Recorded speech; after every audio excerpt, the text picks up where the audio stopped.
Hello again, everyone. Today we're going to talk about communicating in some of those bigger, maybe what we think of as more difficult conversations, and talking about how maybe we can prevent them from getting to be difficult conversations. Of course, I'm talking about communicating bravely, which for some of you, you know that I'm working on a new book, Communicate Bravely, and I was reworking the introduction the other night, and it got me kind of thinking about some of the aspects that I really want to talk about and kind of get out there.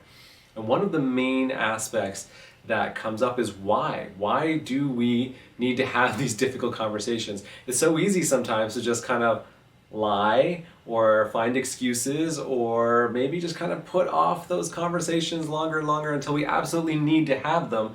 But this is part of what makes them so difficult when we do have them, is because we allow them to inflate, we allow them to grow and become bigger. So one thing that I talk about a lot is facing the hurt to avoid the injury.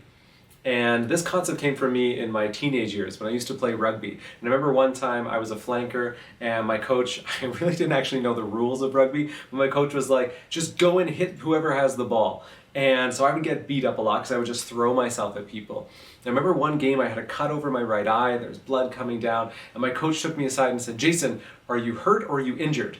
And I was like, I don't understand the question, coach. And he's like, if you're hurt, wipe it off, take a breath, and then get back in the game. If you're injured, we take you to go see somebody else, and you're out for the game.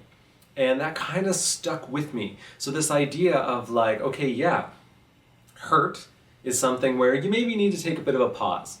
Maybe lick your wounds a little bit, but you're going to be fine. You're going to be able to get back in the game pretty quickly.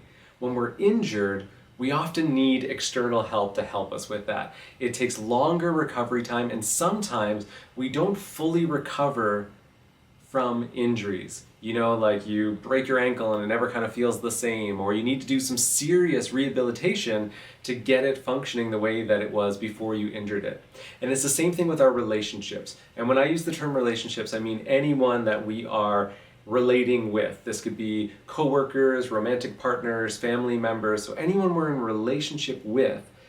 That means that we're going to be seeing them from time to time, we're relating with them, and an injury within a relationship also can require some rehabilitation and lots of time to repair, especially if it damages and injures the trust between the two of you. So one of the reasons why I advocate for communicating bravely, which means kind of facing things before they become bigger things that can cause injury, is because we want to set a precedent for talking about things that doesn't mean that it is a big deal or that I've been ruminating on it or inflating it in my mind. So I do this with my partner. Example, early in our relationship, I was cooking and I had the pot handle sticking out from the stove. She bumped into it at one point in time and she said, "Oh, in the future, I prefer it if the pot handles are kind of pointing sideways, that way I don't bump into it." And what she did there is she invited me in. She gave me some insight about herself, and she invited me in to being in better relationship with her.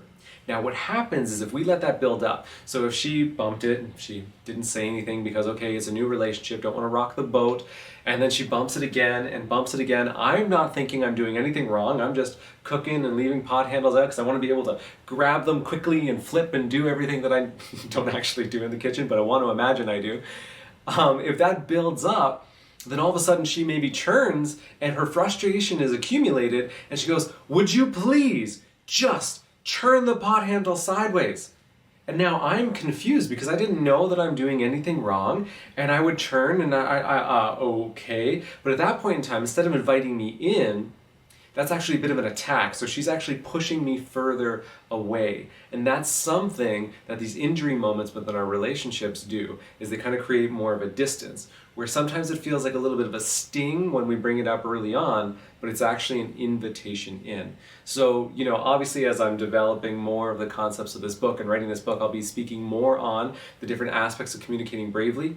But think about that component. Think about how you can face the hurt or the discomfort in order to avoid the injury. And how by doing that you invite people into your relationships instead of pushing them further away. Try that out. let me know. Maybe leave a comment if you can think of a scenario where it's like, oh yeah, totally, I did this, or oh, I should have done this. But otherwise, I'll catch you next time.